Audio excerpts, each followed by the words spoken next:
축복합니다. 네, 감사합니다. 이 시간에 사무엘의 고별 설교라는 제목을 가지고 함께 은혜를 나눠보도록 하겠습니다. 1991년 12월 달에요. 한경직 목사님은요, 1992년 템플턴상 수상자로 결정되었습니다. 이 템플턴상은요, 종교계의 노벨상이라 불리는 상입니다. 인류를 위해 공헌하거나 개척자적인 역할을 한 이들에게 수여되는 의미 있는 그런 뜻깊은 상입니다. 이 상을 받은 분이 있다면 테레사 수녀, 태시의 공동체를 이룬 로저 수사, 그리고 소련의 망명 작가 솔제니친, 그리고 세계적인 복음 전도자였던 빌리 그레엄 목사님이 이 상을 수상했습니다. 한경직 목사님께서 템플턴상을 받은 이유가 있다면 영락교회를 중심으로 영락 보리원, 영락 모자원, 영락 경로원, 영락 NEI의식, 그리고 한국 전쟁에서 죽어가는 전쟁 고아들을 돕기 위해서 월드비전을 창설하셨죠. 이렇게 월드비전은요, 세계 어린이들을 돕기 위해서 아시아, 아프리카, 라틴 아메리카 등 활동 지역을 넓혀 가게 됩니다.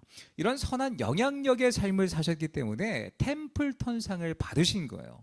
그리고 이 템플턴상을 받고 한국에 돌아와서 수많은 사람들이 모여있는 수상 축하 예배 자리에서 뭐라고 고백하시냐면, 나는 신사참배한 죄인입니다 라고 공개적으로 자신의 죄를 회개하게 됩니다. 가장 영예로운 순간에, 정말 그 인생의 말년이었거든요. 정말 영예로운 순간, 그 순간에도 자신의 죄를 고백했던 위대한 목사님이셨습니다. 일제 때 자신이 신사 참배했는데 그 죄를 제대로 참회하지 않았다면서 신사참배가 일생의 큰 짐이었는데 우상숭배의 죄를 이제야 참회한다며 눈물로 고백하셨던 거죠. 목회자로서 굉장한 용기를 내셨던 것입니다. 그리고 한 목사님 은퇴를 하셨어요. 그리고 저쪽 성남에 있는 남한산성 쪽에 가서 18평의 작은 집에서 은퇴 의의 삶을 살고 계셨는데, 하루는 교계의 원로 중진 목사님들께서 이 목사님을 병문안하기 위해서 방문하게 됩니다. 이런저런 이야기를 나누다가 목사님 한 분이 한경직 목사님께 질문을 하는 거예요. 목사님, 모처럼 이렇게 교계 중진들이 한자리에 모였는데 좋은 말씀 한 말씀만 해주시면 안 되겠습니까? 라고 부탁을 하게 됩니다. 이때 한참 골똘히 생각하던 목사님은요, 간곡한 어조로 이 중진 목사님들에게 이렇게 이야기를 하는 거예요. 목사님들, 예수 잘 믿으세요. 순간 한 목사님의 간곡한 당부 말씀을 들은 교계의 원로 중진 목사님들은 당황하게 됩니다. 예수님을 안 믿으셨던 목사님이 계셨을까요? 아니죠. 예수님을 예수님을 믿고 계셨던 거죠. 그런데 문제는요, 예수님을 믿는 부분에 있어서 우리가 삶을 다해 입술의 고백과 같이 정말 잘 믿는 삶의 모습이 드러나느냐.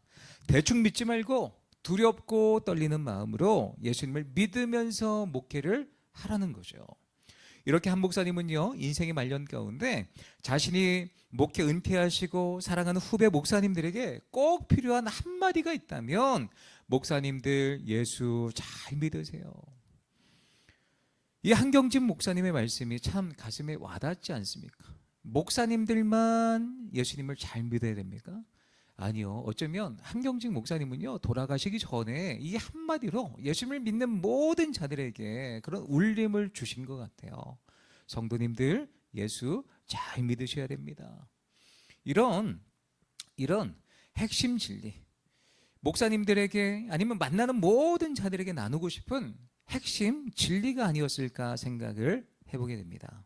오늘 본문에도 보면 사사였던 사무엘이요, 사울 왕에게 자신의 리더십을 이양하면서 마지막으로 백성들을 길갈 가운데 모여놓고 했던 고별 설교예요. 한경직 목사님과 같이 굵직굵직한 짧은 몇 마디의 이야기로 정말 핵심, 하나님을 어떻게 섬겨야 되는지 이야기를 하고 있습니다. 이 강력한 이스라엘 백성들에게 나누고 싶었던 사무엘의 강력한 메시지가 무엇이었는지 오늘 말씀을 통해 살펴보므로, 오늘을 살아가는 우리들 가운데도 어떻게 하면 믿음으로 살아가는가, 영적인 도전의 시간이 되시길 소망합니다. 첫 번째 같이 읽습니다. 신앙으로 도전하는 삶을 살아야 한다. 나의 신앙이 다른 누군가에게 어떤 일깨워주는 그런 삶을, 도전을 주는 삶을 살아야 한다는 거죠. 3절 말씀 같이 있습니다. 내가 여기 있나니 여호와 앞과 그의 기름 부음을 받은 자 앞에서 내게 대하여 증언하라. 내가 누구의 소를 빼앗았느냐, 누구의 나귀를 빼앗았느냐, 누구를 속였느냐, 누구를 압제하였느냐, 내 눈을 흐리게 하는 뇌물을 누구의 손에서 받았느냐, 그리하였으면 너희에게 갚으리라 하니. 이 사무엘은요, 백성들을 불러놓고 이야기를 하는 거예요. 진정한 왕이신 하나님 앞에서 내가 정말 진정성 있게 사역을 해왔다는 거죠. 백성들에게 묻는 거예요. 내가 소와 나귀를 빼앗은 적이 있느냐, 내가 이 사사기의 어떤 이름, 권위를 사용하여서 뇌물을 누구에게서 받은 적이 있느냐, 그리하였으면 내가 너희에게 그것을 갚으리라 라고 이야기를 합니다. 사람들에게 하나님의 뜻을 전하기 위해서 먼저 자신이 어떻게 삶을 살아왔는지 고백을 하고 있는 거예요. 어떻게 보면 저렇게 교만할 수가 있는가, 자기 자신이 떳떳하게 살아왔다고 어떻게 사람들 앞에 저렇게 드러내놓고 이야기를 할 수 있는가라고 생각할지 모르겠지만, 이 사무엘은요, 본인이 거룩한 사람으로서 하나님의 메시지를 담은 그러심을 알고 있었기 때문에 그렇게 거룩한 삶을 살아왔노라고 자신감 있게 이야기를 하고 있는 것입니다. 그렇습니다. 사무엘은요, 한평생 동안 하나님 앞과 사람 앞에서 진실되게 흠없이 살아와서 누구에게도 비난받을 만한 흠이 없었다는 것입니다. 그만큼 자신이 있었던 거로 그는 자신의 결백함을 많은 사람 앞에서 도전했던 거죠. 그렇습니다. 이와 같이 하나님 앞과 사람 앞에서 거룩하고 깨끗하고 진실하게 산 사람들은요, 어느 누구에게서든지 비난받을 만한 두려움이 없는 거로 사람 앞에서 자신의 깨끗함을 도전하면서 사람들 앞에 도전하며 사는 그런 삶을 살 수 있다는 거죠. 성경에 보면 사도 바울도 그랬습니다. 사도행전 26장 말씀에 보면 바울은 아그리빠 왕 앞에서 아주 유명한 권면을 하죠. 어쩌면 그 기회를 선용해서 자기의 목숨을 건져낼 수 있는 그런 그런 이야기를 할 수 있습니다. 자기를 변호할 수 있는 그런 시간입니다. 운명을 가릴 만큼 위급한 재판 중에 그럼에도 불구하고 자신의 삶을 뒤로하고 당당히 복음을 증거했던 거예요. 같이 읽습니다. 바울이 이르되 말이 적으나 많으나 당신뿐만 아니라 오늘 내 말을 듣는 모든 사람도 다 이렇게 결박된 것 외에는 나와 같이 되기를 하나님께 원하나이다 하니라. 얼마나 당당합니까? 이것이 바울의 열정이에요. 비록 죄수의 몸이었지만 나를 본받아라.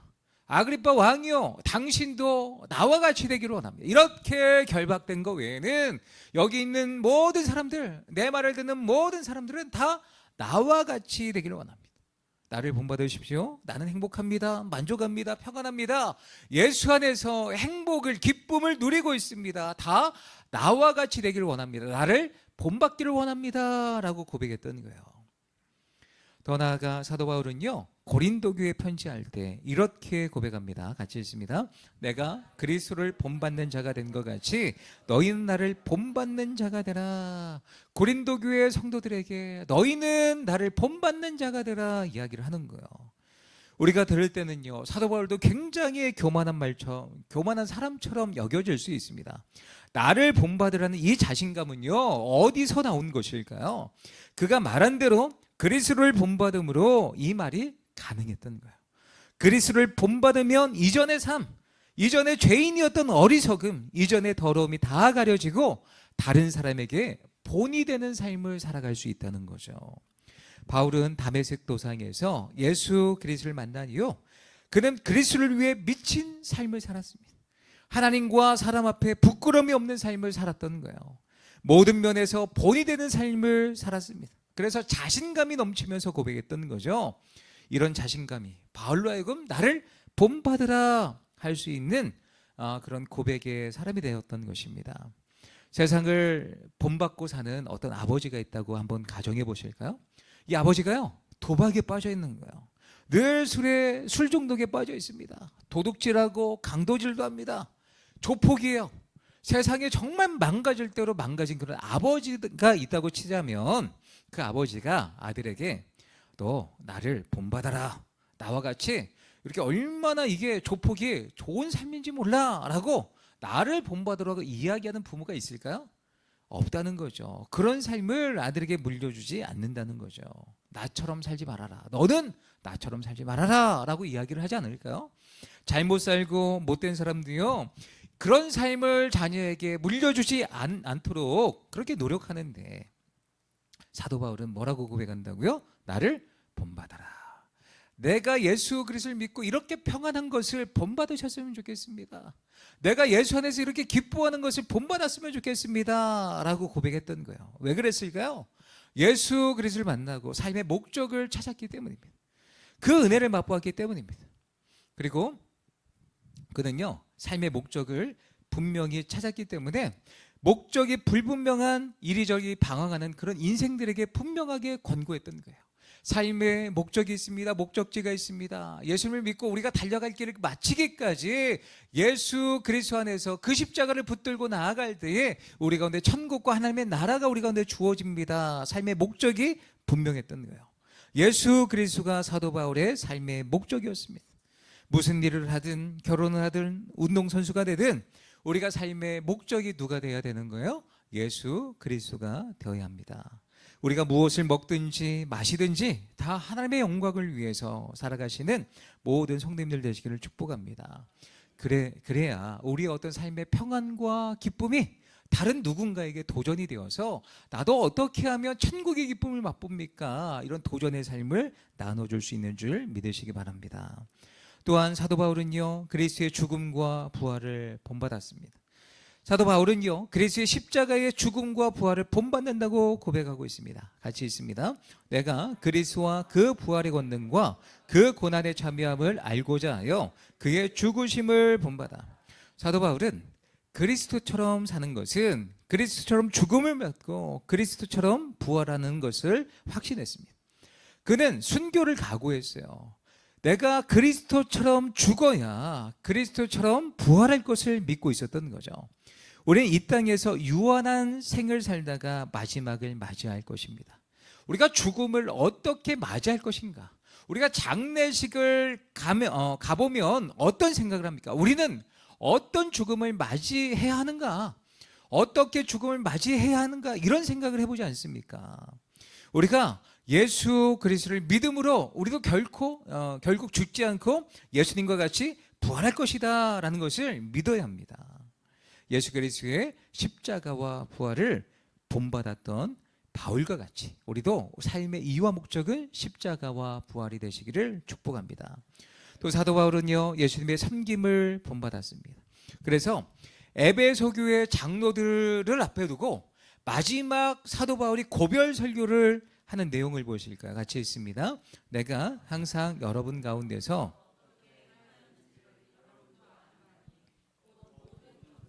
눈물이며 유대인의 관계로 말미암아 당한 시험을 참고 주를 섬긴 것과, 바울은요, 고난을 참으면서 오직 그리스도를 섬기며 살았습니다. 우리를 위해서 십자가에 피 흘려 고통 가운데 죽으신 그 예수 그리스도만을 변함없이 섬겼던 거예요. 우리의 삶의 목적이 또 무엇입니까? 예수님을 섬기는 삶. 예수님을 그 십자가의 은혜를 받은 자로서 세상에 죽어가는 영혼들을 위해서 섬기는 삶을 살아가야 합니다.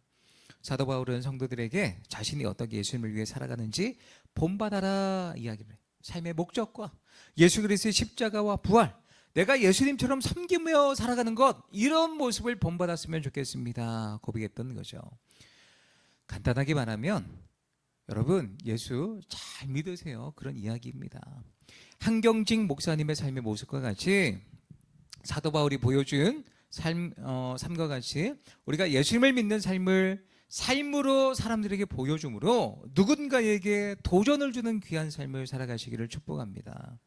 사실 많은 그리스도인들이요, 삶의 현장에서 하나님과 하나님의 뜻을 증거하려고 노력하죠.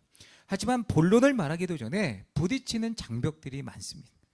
세상 사람들의 질타의 목소리가 더 많아요. 아유, 어떻게 장로라는 분, 권사라는 분이, 안수 집사라는 분이 어떻게 저렇게 입에 담지 못할 말을 참담하게 하는가? 세상 사람보다 더 악한 모습이 보여져서 질타의 목소리를 들을 때가 너무나 많다는 거죠. 왜요? 복음을 담아야 될 그릇이 복음을 담지 못하는 거예요. 예수 그리스도의 십자가를 담지 못하기 때문이죠. 그에 따라 우리의 외침은요, 단순한 공기의 진동에 그치게 됩니다. 오늘 하나님의 손을 붙잡고 일어났던 사무엘은요, 사람들에게 하나님의 뜻을 전하기에 앞서서 자신의 행실에 대한 사람들의 평가를 요청하죠. 하나님의 뜻이 담긴 메시지의 순도가 자칫 자신으로 인해서 훼손될 것을 염려했던 까닭입니다. 우리가 원하던 원하지 않던 간에 우리의 삶은 세상을 향한 메시지가 되어야 합니다. 무엇을 담고요? 복음을 담아서, 예수 그리스도의 십자가를 담고 부활을 담아서 세상을 향해 메시지를 선포해야 한다는 것입니다. 우리가 진정 하나님의 손을 붙잡고 일어나서 하나님의 뜻을 전하는 주님의 사람으로 살아가길 원한다면 먼저 우리 자신의 삶을 청렴하게 가꾸어야 합니다. 그럴 때 비로소 우리가 전한 복음은 단순한 공기의 진동이 아니라 절망 속 신음하고 있는 영혼들에게 생명을 불어넣는 소망의 물줄기가 되는 줄 믿으시기 바랍니다. 미국 크리스천 포스트의 조셉 마테라 박사가 쓴 세대 간 기독교가 직면하는 7가지의 도전이라는 기사가 있어요. 왜 세대 간에 기독교가 전해지는데 어려움을 겪고 있는가? 그 중에 한 가지만 소개해드리면 강력한 간증이 부족하다는 거예요. 세속적인 경험으로부터 우리가 믿음의 능력을 행하는 이 믿음의 간증이 부족하다는 거죠.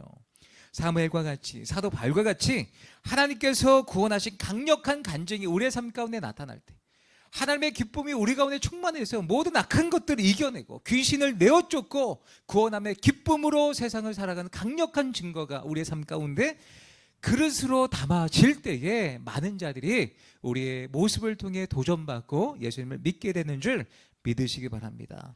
그래서 고난 중에도 믿음으로 해석하고 기도를 통해 하나님의 일하심을 드러내고 옥중에 갇혀서도 감사와 찬양으로 모든 것을 주님 앞에 내어 맡기는 믿음으로 하나님의 인도하심의 간증, 나를 지키시고 보호하시는 하늘의 능력을 보여줘야 합니다. 제가 어떤 성도님으로부터 이런 이야기를 들었어요. 자녀가 믿음이 없다는 거예요. 믿음이 없는데 아빠의 모습을 보니 하나님은 계신 것 같아요. 삶의 모습을 통해 무엇이 드러나는가요? 복음이 드러나는 거죠.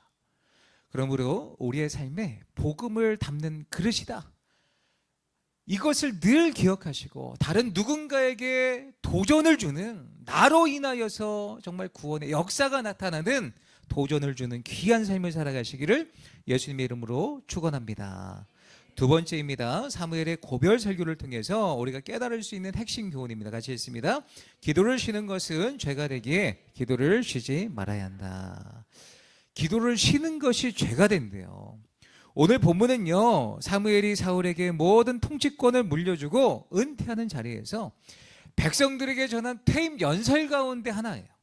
사무엘이 마지막 퇴임사에서 강조한 것 역시 기도였습니다. 퇴임쯤 하여서 사무엘에 전한 기도에 대한 강조는요, 몇 가지 특징이 있습니다. 사무엘이 평생 동안 이스라엘 통치하면서 무엇보다 중요하게 여겼던 것이 무엇이었을까요? 기도였습니다.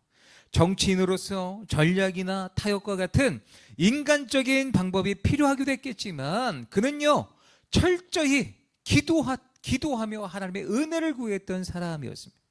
하나님 앞으로 나와서 기도하는 것을 우선하였습니다. 왜냐하면요, 기도는요, 하나님을 진정한 왕으로 인정하는 것이기 때문입니다.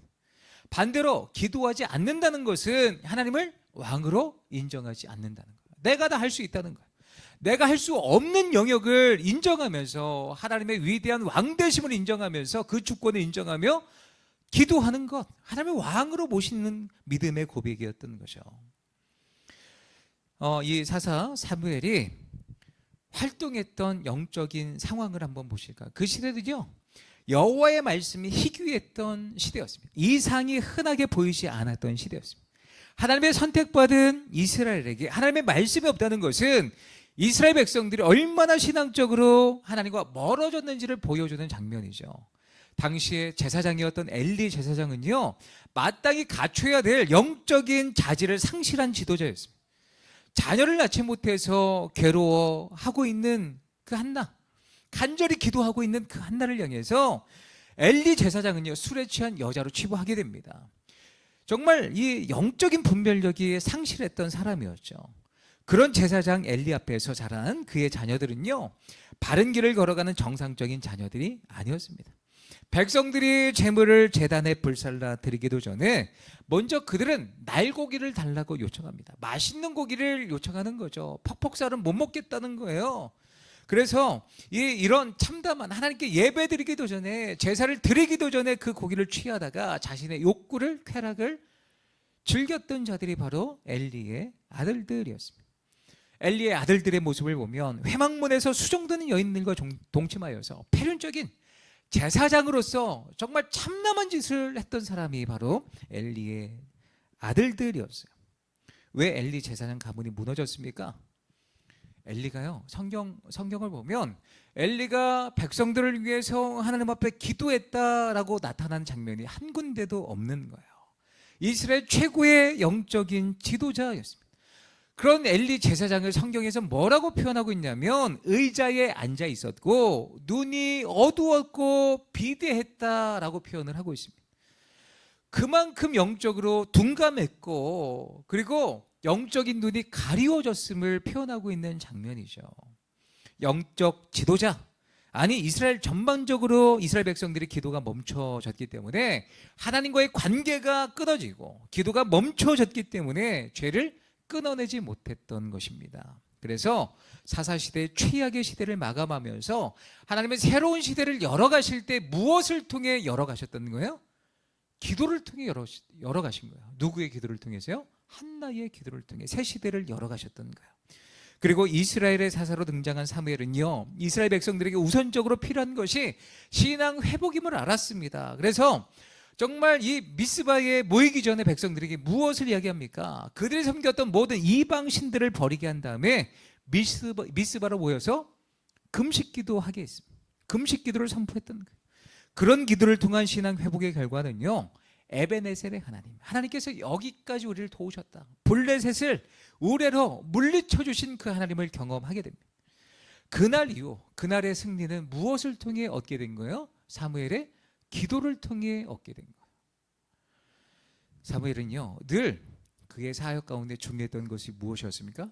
기도였습니다. 하나님을 왕으로 모시고 그 하나님을 우리가 힘입어서 승리할 수 있는 영적인 비결이 있다면 기도라는 것을 백성들에게 늘 강조했던 거예요. 기도를 통해 하늘 왕의 구원하심을 경험했던 거예요. 오늘 본문에서도 사무엘이 반복적으로 강조하는 것이 무엇입니까? 기도입니다. 같이 있습니다. 야곱이 애굽에 들어간 후 너희 조상들이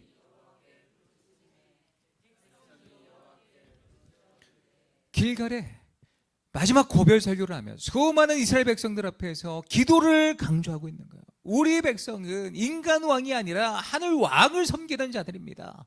그 하늘 왕께 우리가 해야 될 일이 있다면 기도하는 일입니다. 애굽에 들어간 우리의 조상들 어떻게 건짐을 받게 되었냐면 애굽에서 우리 조상들이 여호와께 부르짖어 기도했을 때 하나님께서 모세를 보내주셨던 거예요. 가나안 땅에 정착해 살 때에도 하솔 군사령관 시스라와 블레셋 사람과 왕을 통해서 우리가 고통당할 때 백성이 여호와 하나님 앞에 기도했을 때에, 부르짖었을 때에 하나님은 여룻바알을 보내주셨고 베단과 입다와 사무엘을 보내셔서 원수의 손에서 우리를 구원하신 것입니다. 사무엘이 강조하고 있는 것이 무엇이에요? 기도예요. 기도. 부르짖을 때 하늘 왕이 우리를 건져주셨다는 거예요. 그들이 범죄함으로 압제를 당했지만 여호와께 부르짖, 우리가 죄를 지어서 하나님께 징계를 당하지만 그럼에도 불구하고 여호와께 부르짖을 때 하나님께서 그들을 다시 한번 건져 주신다는 거예요. 비록 하나님의 백성들이 죄를 짓고 고생할지라도 고통 속에서 여호와께 부르짖는 부르짖음은 하나님께서 기뻐하신다는 거예요. 그러므로 기도하시기 바랍니다. 그러면서 사무엘은요, 왕을 구한 이스라엘 백성들의 죄가 있음에도 하나님께 마음을 다하고 여호와를 섬기고 부르짖어 기도하면 여호와께서 그 백성을 돌보실 것이라고 말하고 있는 거예요.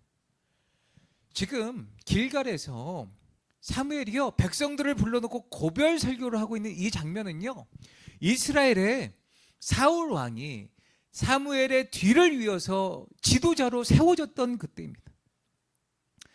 이 인간 왕이 우리에게 구원을 베풀어 준 것처럼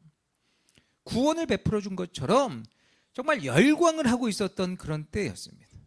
마치 사울이 이스라엘 구원한 것처럼 백성들이 생각하고 착각하고 있었던 그런 때였죠.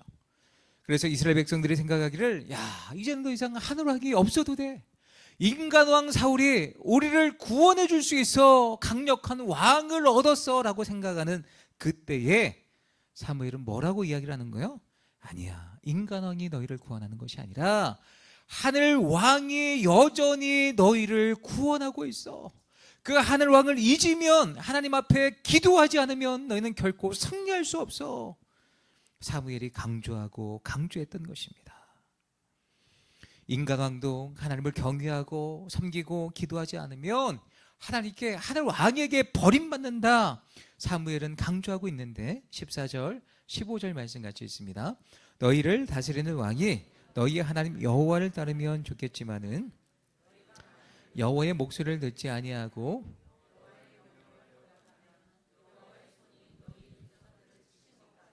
너희를 치실 것이라. 너희를 다스리는 왕이 너희의 하나님 여호와를 따르면 좋겠지만은 만일 그 인간왕도 하늘왕의 목소리를 듣지 아니하고 하늘왕의 명령을 거역하면 여호와의 손이 너희 조상들을 치신 것 같이 너희를 치실 것이야. 인간왕도 자신의 한계를 인정하면서 왕 대신 하나님 앞에 기도해야 하나님의 구원을 얻을 수 있다라는 거예요. 하나님을 왕으로 모신 사람은요, 이렇게 하나님 앞에 기도하는 백성임을 꼭 기억하시기를 축복합니다. 하나님을 왕으로 잘 모셨던 인간왕 다윗을 보실까요? 다윗이 기도하기 위해 택한 장소는 성막이었습니다. 하나님 앞에서 앉아 기도했던 거예요. 단순한 기도의 자세를 말하는 것이 아니라 하나님 앞에 오랜 시간 동안 머물면서 기도하게 됩니다.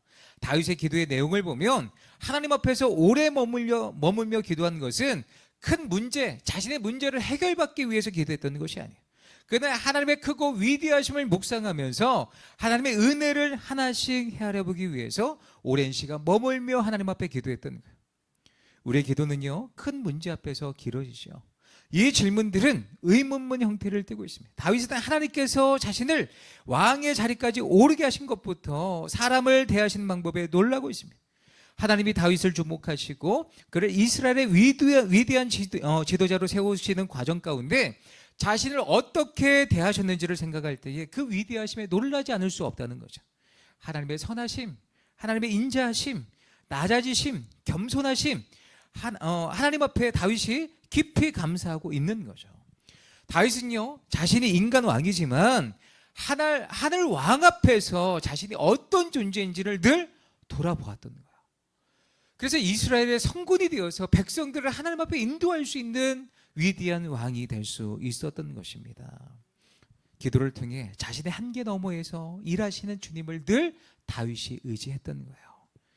사랑하는 성도 여러분, 우리의 삶에 지금 하늘 왕에게 기도가 지속되고 계십니까? 아니면 멈춰져 계십니까? 위대하신 하나님, 전능하신 하나님, 구원의 하나님, 신실하신 하나님, 우리 가운데 은혜를 베푸시는 그 하나님 앞에 여전히 기도하고 계십니까? 아니면 기도가 멈춰져 계십니까?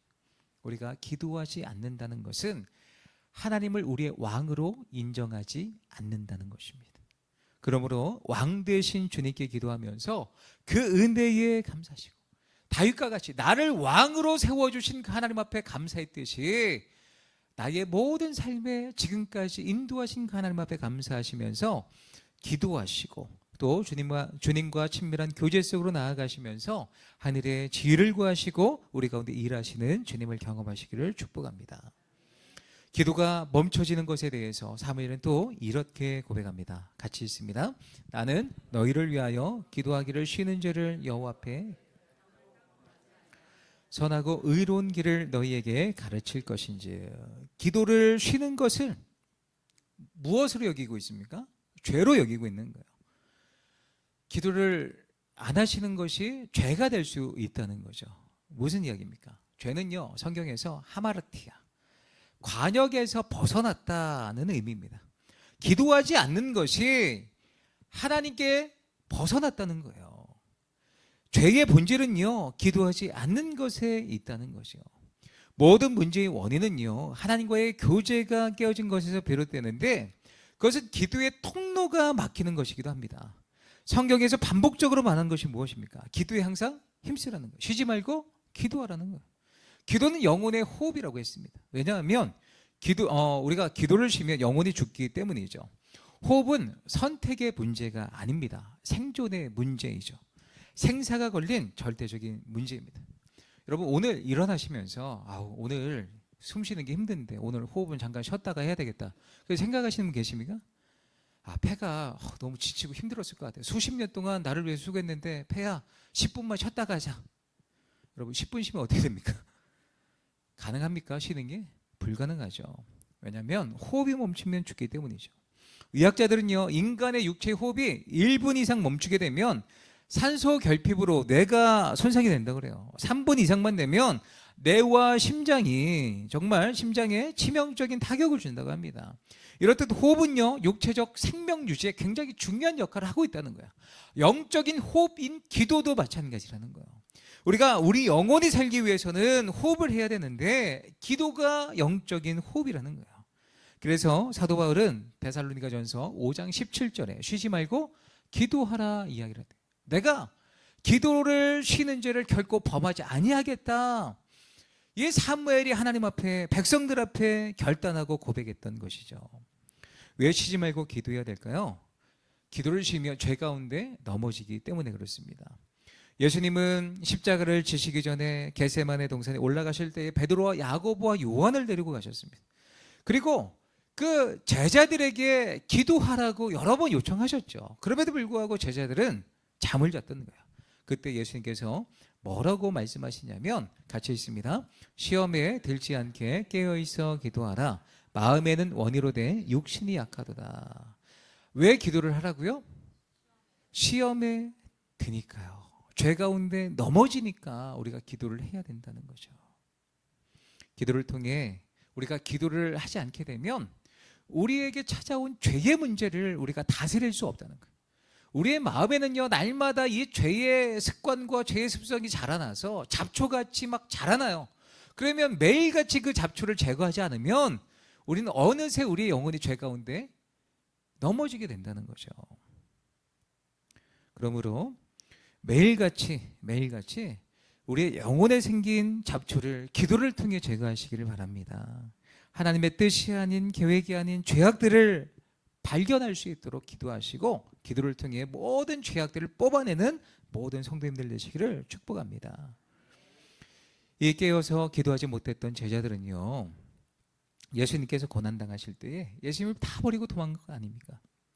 그 후에 그들이 성령 충만하고 깨어 기도하게 되었을 때에 순교하는 자리도 마다하지 않고 나아가게 된 줄 믿으시기 바랍니다. 그러므로 기도를 쉬지 말고 사무엘과 같이, 또 사도 바울의 권면과 같이 쉬지 말고 기도하며 주님 앞에 나아가시기를 예수님의 이름으로 축원합니다. 말씀을 맺겠습니다. 우리는 예수님을 믿는 사람으로서 우리 믿음의 모습으로 다른 누군가에게 영적인 선한 영향력의 삶을 살아가야 합니다. 한번 곰곰이 돌아보실까요? 나로 인하여서 주변의 사람들이 예수 그리스도를 욕하고 있는가? 아니면 나도 저 권사님처럼 집사님처럼 교회를 한번 가볼까? 이런 이야기를 듣고 계십니다. 이왕이면 후자가 되시기를 축복합니다. 나로 인하여서 다른 누군가 도전을 받는 삶을 살아야죠. 또한 우리는 기도를 멈추지 말아야 합니다. 기도를 쉬는 것은 죄를 짓게 되고 시험에 빠지기 때문입니다.